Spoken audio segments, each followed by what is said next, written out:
الحمد لله أحمده سبحانه وأشكره على آلائه ونعمائه وأشهد أن لا إله إلا الله وحده لا شريك له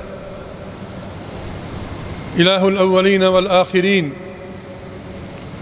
وأشهد أن سيدنا ونبينا محمدًا عبد الله ورسوله سيد الأولين والآخرين صلوات الله وسلامه عليه وعلى آله وأصحابه ومن اهتدى بهديه واستنى بسنته إلى يوم الدين.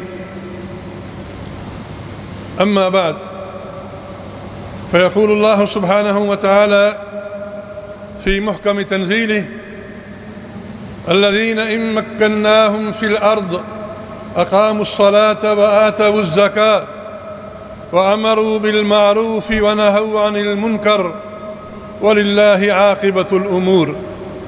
صدق اللہ العظیم.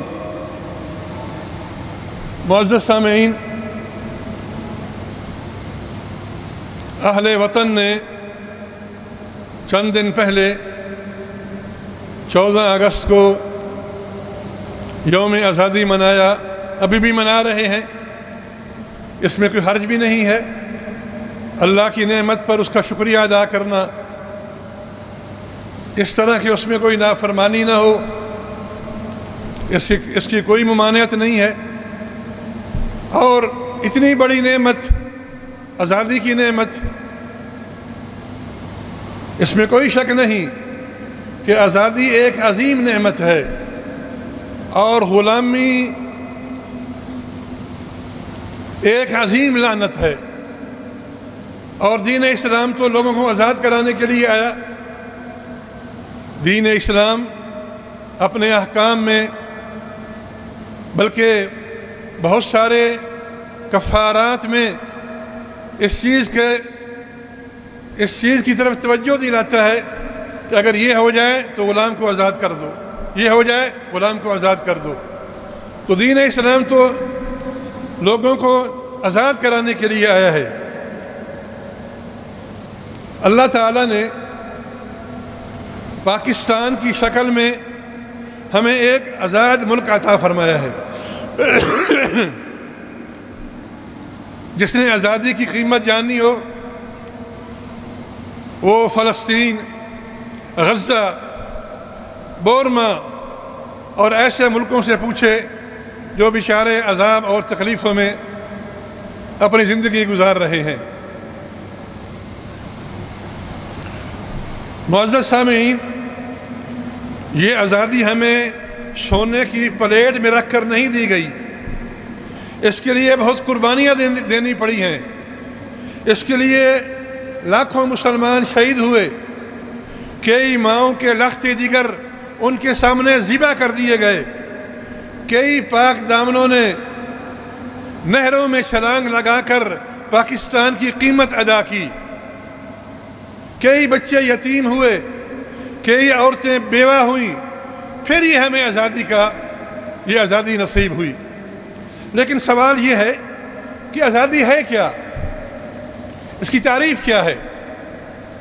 کیا ایک زمین کا ٹکڑا حاصل کر لینا، اس میں اپنا جھنڈا گاڑ دینا، کیا یہ آزادی ہے بس؟ یا میں جو کچھ چاہوں کروں، میری مرضی ہے، میں آزاد ہوں؟ بھئی آپ یہ کام نہ کریں، غلط ہے. کیوں بھئی؟ میں آزاد ہوں، جو مرضی کروں. کیا یہ آزادی ہے؟ یہ جو ہمارے ہاں ایک مخصوص طبقہ یہ نظریہ رائج کرنا چاہتا ہے کہ جی میں جو چاہوں کروں، میں آزاد ہوں، یہ آزادی نہیں ہے. اللہ کے نبی شعیب علیہ السلام، ان کی قوم ناپ تول میں کمی کرتی تھی. قرآن میں ہے: الصلاة تأمرك أن نترك ما يعبد آباؤنا أو أن نفعل في أموالنا ما نشاء. تو اللہ کے نبی نے روکا، بھئی یہ غلط کر رہے ہو، یہ جو کمی کر رہے ہو ناپ تول میں، یہ حرام ہے، جائز نہیں ہے. انہوں نے کیا کہا؟ بھئی آپ کو کیا ہے، ہمارا جو مرضی کریں، ہم خود مختار ہیں. تو کیا یہ آزادی ہے؟ ہرگز نہیں. فرعون موسیٰ علیہ السلام ہارون علیہ السلام اس کو ڈرانے کے لیے، سمجھانے کے لیے اس کو اور اس کی قوم کو دعوت دی، تو اس نے کیا کہا فرعون نے؟ ان هذان لساحران یریدان ان یخرجاکم من ارضکم بسحرہما، کہنے لگا دیکھو اپنی قوم سے، دیکھو یہ موسیٰ اور ہارون تم سے تمہاری آزادی سلب کرنا چاہتے ہیں، یہ تمہاری زمین پہ قبضہ کرنا چاہتے ہیں۔ بھلا موسیٰ نے کیا قبضہ کرنا تھا، ہارون نے کیا قبضہ کرنا تھا؟ بات تو وہی آئی، جو ہم چاہیں ہم کریں، بس یہی آزادی ہے۔ تو میرے بھائیو، یہ آزادی نہیں ہے۔ آزادی کیا ہے؟ آزادی وہ ہے جو ایک تابعی، ربعی بن عامر ان کا نام تھا، ان کو فارس کے قائد رستم نے بلایا، اپنے محل میں بلایا اور ان سے کہا بھئی یار تمہیں کیا ہو گیا ہے؟ تم اپنے علاقے میں تھے، ہم تمہیں گندم بھیجتے تھے، تمہاری ضروریات پوری کرتے تھے، اب تم نکل آئے ہو، جنگ کرتی ہو، کیا وجہ ہے؟ تم کیا چاہتے ہو؟ تو انہوں نے ایک جملہ کہا جو عجیب جملہ تھا۔ اس نے کہا تم کیوں نکلے ہو؟ تو انہوں نے فرمایا اللہ اخرجنا لنخرج الناس من عبادت العباد الى رب العباد، الى عبادت رب العباد۔ ارے ہمیں اللہ نے نکالنے کا حکم دیا ہے، کیوں نکلنے کا حکم دیا ہے؟ تاکہ تم لوگوں کو بندوں کی بندگی سے نکال کر اللہ کی بندگی اور اللہ کی عبادت میں شامل کرو۔ تم لوگوں کی بندگی سے نکال کر اللہ کی بندگی اور اللہ کی عبادت میں لوگوں کو لے آؤ۔ یہ ہے اصل آزادی، یہ ہے آزادی کی حقیقت، کہ ہم اللہ کے بندے ہیں، اللہ کے احکام کے تابع ہیں، اللہ کے رسولوں کی پیروی کرنے کا ہمیں حکم دیا گیا ہے۔ اگر ہم یہ چیز کر کے دکھائیں گے تو ہم اللہ کے بندے بنیں گے۔ معزز سامعین، آزادی یہ ہے کہ انسان اپنے علیحدہ وطن میں سانس لے سکیں اور اسلام کے سیاسی، معاشی، اقتصادی اور معاشرتی نظام کے مطابق زندگی بسر کر سکیں، اپنے اہداف میں، اپنے مقاصد میں، اپنے فیصلوں میں خود مختار ہوں، اپنے طعام میں، اپنے دفاع میں کسی کا محتاج نہ ہوں۔ یہ آزادی ہے۔ معزز سامعین،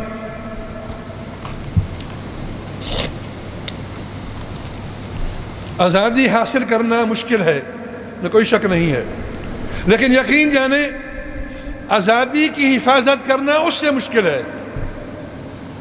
ایک تو آزادی حاصل کرنا ہے، بڑا مشکل کام ہے، لیکن اس سے مشکل یہ ہے کہ آدمی آزادی حاصل کرنے کے بعد اس کی حفاظت نہ کر سکے۔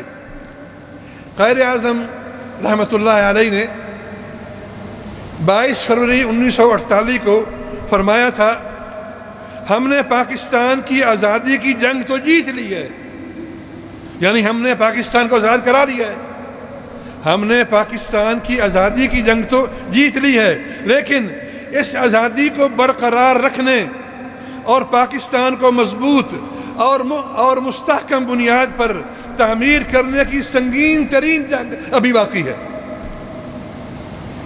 پاکستان کو مستحکم اور آزاد رکھنے کی جو سنگین ترین جنگ ہے وہ ابھی باقی ہے۔ معزز سامعین، ہمارے بڑوں نے اللہ تعالیٰ کے ساتھ عہد کیا تھا کہ اے اللہ ہمیں یہ وطن دے، ہمیں یہ علاقہ دے، ہم اس کو اسلام کی تجربہ گاہ بنا کر دکھائیں گے۔ یہ اصل کہانی شروع ہو رہی ہے ہماری آزادی کی۔ انہوں نے اللہ سے یہ وطن مانگا، یہ زمین مانگی کہ ہمیں یہ علاقہ دے، یہ زمین دے، ہم اس زمین کو اسلام کی تجربہ گاہ بنا کر دنیا کو دکھائیں گے۔ بالکل اسی طرح اللہ نے بنو اسرائیل کے ساتھ ایک میثاق کیا، ایک عہد لیا ان سے کہ میں تمہیں یہ دے رہا ہوں، تمہاری بات مان رہا ہوں، تم نے اس میثاق کے مطابق زندگی گزارنی ہے۔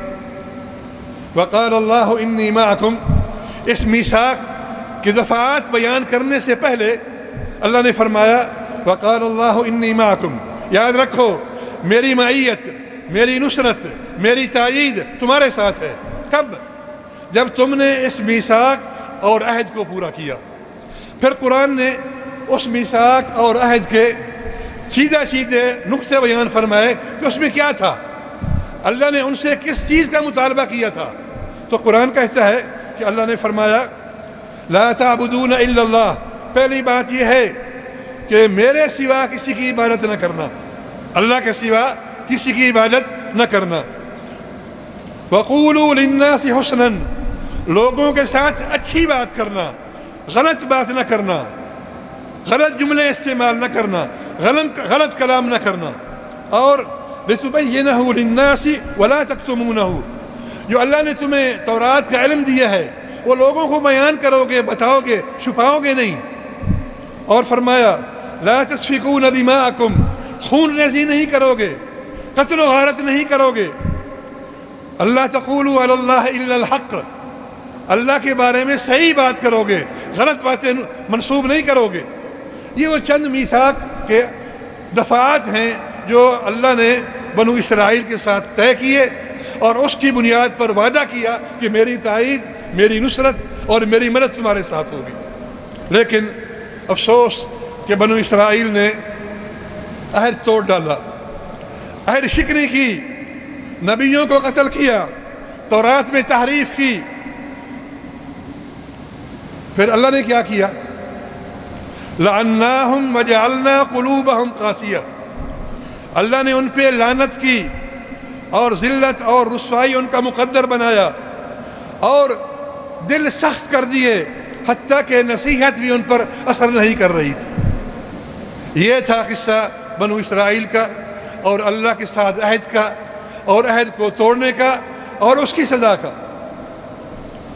ہمارے بڑوں نے بھی 78 سال پہلے، ہمارے بزرگوں نے، بڑوں نے 78 سال پہلے اللہ کے ساتھ عہد و میثاق کیا تھا، ایک عہد کیا تھا کہ اے اللہ ہمیں یہ زمین کا ٹکڑا دے، ہم اس کو اسلام کی دربگاہ بنائیں گے۔ میثاق ہو گیا، عہد ہو گیا، لیکن افسوس کہ ہم بھی عہد شکن ثابت ہوئے اور اس کی وجہ سے مسلسل مسائل کی دلدل میں پھنستے گئے، دل بنجر ہو گئے، سینے پتھر ہو گئے اور وعد و نصیحت میں اثر ہو گئی۔ ارے ذرا غور تو کریں، جس چیز کو ہم اقتصادی اور سیکورٹی کے مسائل کہہ رہے ہیں، کہیں وہ اس عہد شکنی کی سزا تو نہیں ہے؟ جس چیز کو ہم اقتصادی مسائل اور امنی مسائل سمجھ رہے ہیں یا کہہ رہے ہیں، کیا وہ اس عہد شکنی کی سزا تو نہیں ہے؟ جس چیز کو ہم بد امنی کہہ رہے ہیں، کہیں وہ دلوں کی سختی کی سزا کا نتیجہ تو نہیں ہے؟ معزز سامعین، جس طرح میں نے عرض کیا، آزادی محض جھنڈے لہرانے کا نام نہیں ہے، بلکہ آزادی کے کچھ تقاضے ہیں، کچھ ذمہ داریاں ہیں، وہ کرنی پڑتی ہیں۔ مثلاً آزادی کا تقاضا ہے جو علامہ اقبال نے فرمایا تھا، ہم اپنی زندگی اسلامی تصورات اور اصولوں کے مطابق گزاریں، اپنی زندگی اسلامی تصورات اور اصولوں کے مطابق بسر کریں۔ قائد اعظم نے فرمایا تھا، میرا ایمان ہے کہ یہ رسول اللہ کا روحانی فیض ہے کہ پاکستان وجود میں آ گیا، اب یہ پاکستانیوں کا فرض ہے کہ وہ اسے خلافت راشدہ کا نمونہ بنائیں۔ یہ تقاضا ہے آزادی کا۔ آزادی کا تقاضا ہے کہ اغیار کی کاسا لیسی اور غلامانہ پالیسیوں سے چھٹکارا حاصل کیا جائے۔ آزادی کا تقاضا ہے کہ وطن سے محبت اور اس کی حفاظت کے لیے تن، من اور دھن قربان کر دیا جائے۔ آزادی کا تقاضا ہے کہ اس مملکت خدا داد کو عروج اور ترقیوں کی بلندی تک پہنچائیں اور صنعت، حرفت اور زراعت اور ہر میدان میں اس کو خود کفیل بنائیں۔ میرے بھائیوں، آزادی کا تقاضا ہے کہ ہم مذہبی، لسانی، گروہی اور علاقاتی تعصب کی راہوں کو چھوڑ کر اخوت اور اتحاد کا راستہ اختیار کریں۔ اور یہی پاکستان کے لیے جد و جہد کرنے والوں کا نعرہ تھا۔ مولانا محمد علی جوہر کی تحریک خلافت، قائد اعظم کی سیاسی جد و جہد، علامہ اقبال کے تصورات اور 1940 کی قرارداد پاکستان کی یہی اساس تھی۔ معزز سامعین، آئیں ذرا اس عہد و میثاق کو یاد کریں جو ہمارے بڑوں نے اللہ کے ساتھ کیا تھا کہ ہمیں زمین کا ٹکڑا دے، ہم اس کو اسلام کی جربگاہ بنائیں گے۔ کیا کہا تھا؟ سنیے، وفا کے خوگر وفا کریں گے یہ طے ہوا تھا، وفا کے خوگر وفا کریں گے یہ طے ہوا تھا، وطن کی خاطر جیے مریں گے یہ طے ہوا تھا۔ خدا کے بندے خدا کی بستی بسانے والے، خدا کے بندے خدا کی بستی بسانے والے، خدا کے احکام پر چلیں گے یہ طے ہوا تھا۔ بغیر تخصیص پست و بالا ہر ایک مقام میں دیے عدل کے جلیں گے یہ طے ہوا تھا۔ تمام تر حل طلب مسائل کو حل کریں گے، جو طے نہیں ہے وہ طے کریں گے یہ طے ہوا تھا۔ معزز سامعین، پاکستان اس لیے نہیں بنا تھا کہ جاگیرداروں کی جاگیریں محفوظ ہو جائیں، نہ اس لیے بنا تھا کہ یہاں پر بڑے بڑے عالی شان محل اور کوٹھیاں تعمیر ہو جائیں، بڑے بڑے سودی بینک بن جائیں، شراب کی بٹھیاں بن جائیں، نہ اس لیے بنا تھا کہ یہاں پر بڑی بڑی عالی شان عبادت گاہیں بن جائیں۔ متحدہ ہندوستان میں ہم نماز روزے کو آزادی سے ادا کر سکتے تھے، اور آج بھی ہندوستان کے مسلمانوں کی ایوریج نماز کے اعتبار سے پاکستانی مسلمانوں سے بہتر ہے۔ آج بھی ہندوستانی مسلمانوں کی ایوریج نماز کے حوالے سے پاکستانی مسلمانوں سے بہتر ہے۔ جہاں مسجد کی ضرورت ہو وہاں تعمیر ہونی چاہیے، اس میں کوئی شک نہیں ہے، لیکن مسجد کا ہونا اس بات کی علامت بالکل نہیں ہے کہ ہم آزاد ہیں۔ علامہ اقبال نے کہا تھا، ملا کو جو ہند میں ہے سجدے کی اجازت، ملا کو جو ہند میں ہے سجدے کی اجازت، ناداں یہ سمجھتا ہے کہ اسلام ہے آزاد، ناداں یہ سمجھتا ہے کہ اسلام ہے آزاد۔ محض مسجدیں تعمیر کر لینا یہ آزادی کی علامت نہیں ہے۔ دنیا پوری میں مسجدیں ہیں تو کیا سب آزادی ہے؟ بالکل نہیں۔ معزز سامعین، یہ ملک اس لیے بنا تھا کہ یہاں اسلامی تہذیب و تمدن، معاشرت، معیشت دنیا کے سامنے پیش کریں گے۔ علامہ اقبال قائد اعظم مسلمانوں کی تحفظ کے لیے بڑی کوششیں کرتے رہے، بڑی محنت کرتے رہے، لیکن آخر میں ہندوؤں سے مایوس ہو کر برطانیہ چلے گئے۔ ہندوؤں کے فریب، دھوکے اور جھوٹ سے مایوس ہو کر برطانیہ چلے گئے۔ علامہ اقبال پیچھے گئے اور ان کو واپس لانے کے لیے قائل کیا۔ علامہ اقبال کے قائل کرنے پر، کوشش کرنے پر قائد اعظم واپس آئے، 1937 میں واپس آئے، اور اس کے بعد 10 سال تک، یعنی 1947 تک جو اسلام کا راگ الاپا ہے علامہ قائد اعظم نے، اس کی مثال نہیں ملتی۔ 10 سال میں جو اسلام کا راگ الاپا ہے اس کی مثال نہیں ملتی۔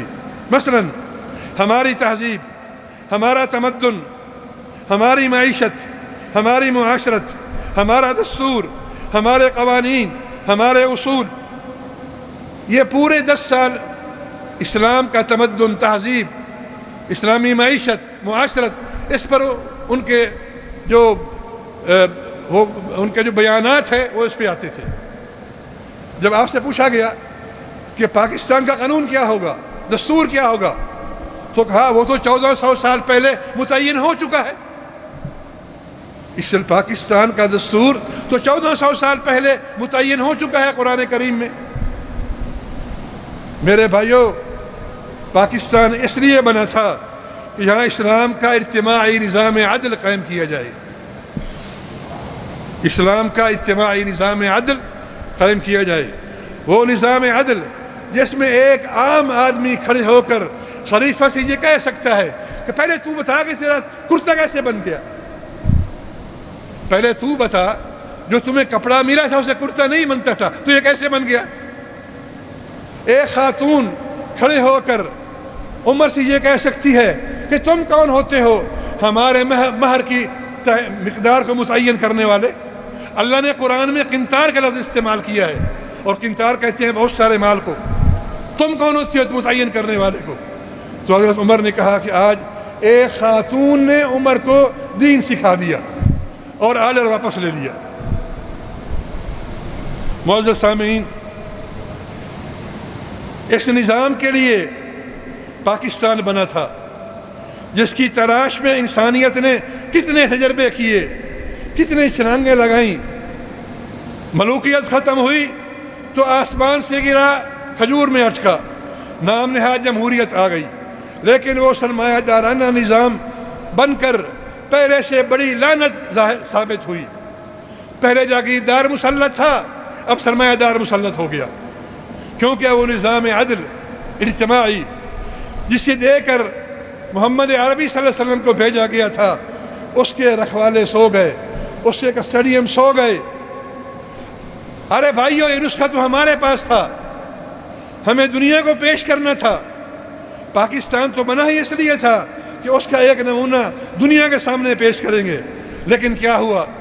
ہم بھٹک گئے، ہم سو گئے، صورتحال مزید خراب ہو گئی۔ قدرت کی طرف سے تنبیہ ہوتی رہی، وَلَنُذِيقَنَّهُم مِّنَ الْعَذَابِ الْأَدْنَىٰ دُونَ الْعَذَابِ الْأَكْبَرِ لَعَلَّهُمْ يَرْجِعُونَ۔ اللہ تعالیٰ فرماتے ہیں کہ ہم چھوٹے چھوٹے عذاب بھیجتے رہے، کبھی سیلاب، کبھی زلزلہ، کبھی کچھ، تاکہ تم لوٹ آؤ، واپس آ جاؤ، اپنی اصلاح کر لو۔ معزز سامعین، الحمدللہ ہم آزاد ہو گئے۔ اللہ نے زمین کا ایک بہترین ٹکڑا عطا فرمایا، دنیا کا سب سے بڑا نہری نظام، چاروں موسم زرخیز زمین ہمیں عطا کی، جس میں سونا، چاندی، پٹرول، گیس اور کئی معدنیات ہیں۔ یہ اور بات ہے کہ ہماری بدبختی ہے کہ ہم آج تک ان سے فائدہ نہ اٹھا سکے۔ معزز سامعین، آئیے میں تھوڑا سا آپ کو حیرت میں ڈالنا چاہتا ہوں، ورطہ حیرت میں ڈالنا چاہتا ہوں۔ ایک وقت تھا ہم بغیر ویزے کے پوری دنیا کی سیر کر سکتے تھے، بغیر ویزے کے۔ دنیا پاکستان کی طرف حیرت سے دیکھتی تھی۔ ہم جاپان اور جرمنی کو قرض اور امداد دیا کرتے تھے، میں اردو میں بول رہا ہوں۔ ہم جاپان اور جرمنی جیسے ملکوں کو قرض اور امداد دیا کرتے تھے۔ سنگاپور ایئر لائن اور پورٹ دونوں پاکستانیوں نے بنائے تھے۔ دنیا کی چوتھی بہترین airline Emirate airline Karachi میں سٹارٹ ہوئی تھی، آج بھی اس کا کوڈ EK ہے، E امارات اور K کراچی۔ انڈونیشیا اور ملیشیا کے اشرافیہ کے بچے پاکستان آ کر پڑھتے تھے۔ جنوبی کوریا کی گروتھ میں محبوب الحق کا 5 سالہ منصوبہ شامل تھا۔ بھارت 1990 میں پاکستان سے بجلی خریدتا تھا۔ مسلم دنیا کے 27 ملکوں کے فوجی افسر پاکستان میں آ کر تربیت لیتے تھے، اور جو یہاں سے جاتے تھے عموماً وہی چیف بنتے تھے۔ ہم نے پولینڈ اور بوسنیا کے متاثرین کو پناہ دی۔ چین کا دنیا سے رابطہ قائم کیا۔ PIA دنیا کی پہلی ایئر لائن تھی جس نے چین کی زمین کو، جو چین میں اتری ہے، زمین کو چھوا۔ پاکستان نے موضع تنگ کو ایک جہاز گفٹ کیا تھا سواری کے لیے، جو آج بھی چین کے میوزیم میں پاکستان کے شکریہ کے ساتھ کھڑا ہوا ہے۔ شاہ ایران ہر دوسرے مہینے پاکستان آتا تھا، اور پاکستانی کو ترقی دیکھ کر حیران ہوتا تھا یہ کیا کر رہے ہیں۔ اس سے بڑی بات، ہارورڈ یونیورسٹی کے انجینئر کے کلاس کے طلبہ جہازوں پر بیٹھ کر آ کر منگلہ دیکھتے تھے کہ یہ کیسے بن گیا ہے، اتنا بڑا منصوبہ انہوں نے کیسے بنا لیا ہے۔ ہاں میرے بھائی، ہم ایسے ہی تھے، دنیا میں ہماری عزت تھی، پاکستانی ہونا مقام فخر تھا۔ پھر کیا ہوا؟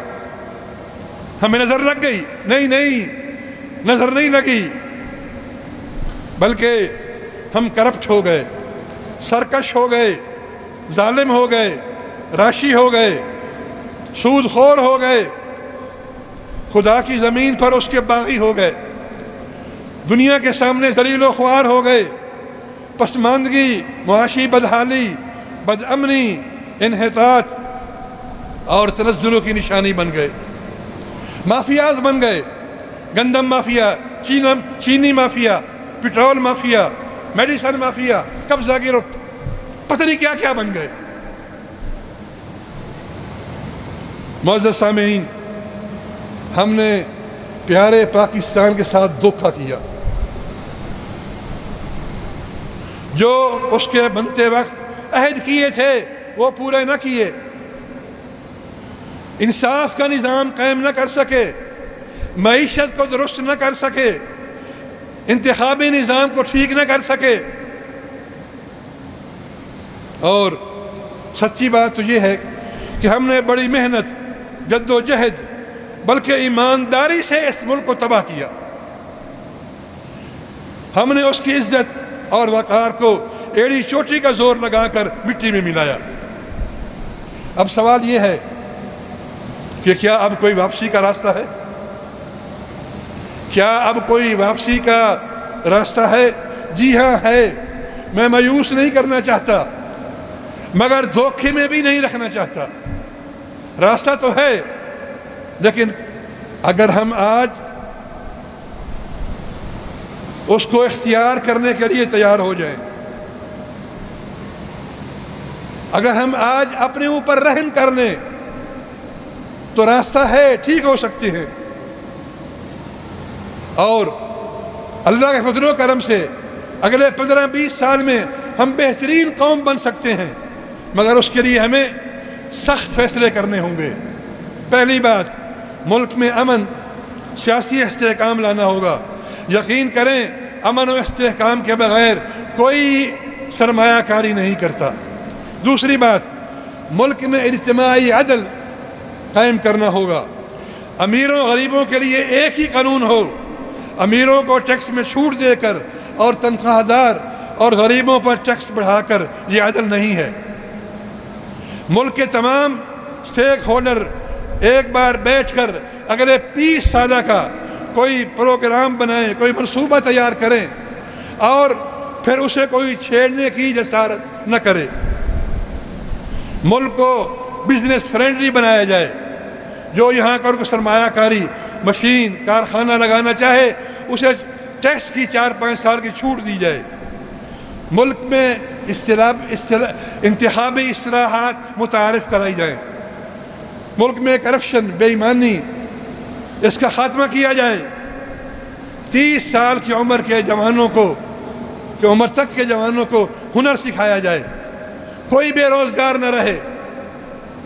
یقین کریں، اگر ہم یہ چند امور یقینی بنا لیں تو ہم عزت اور ترقی کی شاہراہ پر آ سکتے ہیں، وگرنہ ہم اسی طرح رلتے رہیں گے، بھیک مانگ مانگ کر ختم ہو جائیں گے، اور تاریخ میں ہمارا کہیں ذکر نہیں ہوگا۔ جس طرح علامہ اقبال نے کہا تھا، وطن کی فکر کر ناداں مصیبت آنے والی ہے، وطن کی فکر کر ناداں مصیبت آنے والی ہے، تیری بربادی کے مشرے ہیں آسمانوں میں، نہ سمجھو گے تو مٹ جاؤ گے یا ہندوستان والو۔ اس زمانے میں پاکستان نہیں بنا تھا نا، تو ہم کہیں گے نہ سمجھو گے تو مٹ جاؤ گے اے پاکستان والو، تمہاری داستان تک بھی نہ ہوگی داستانوں میں۔ اللہ تبارک و تعالی ہمارے حال پہ رحم فرمائے۔ معزز سامعین،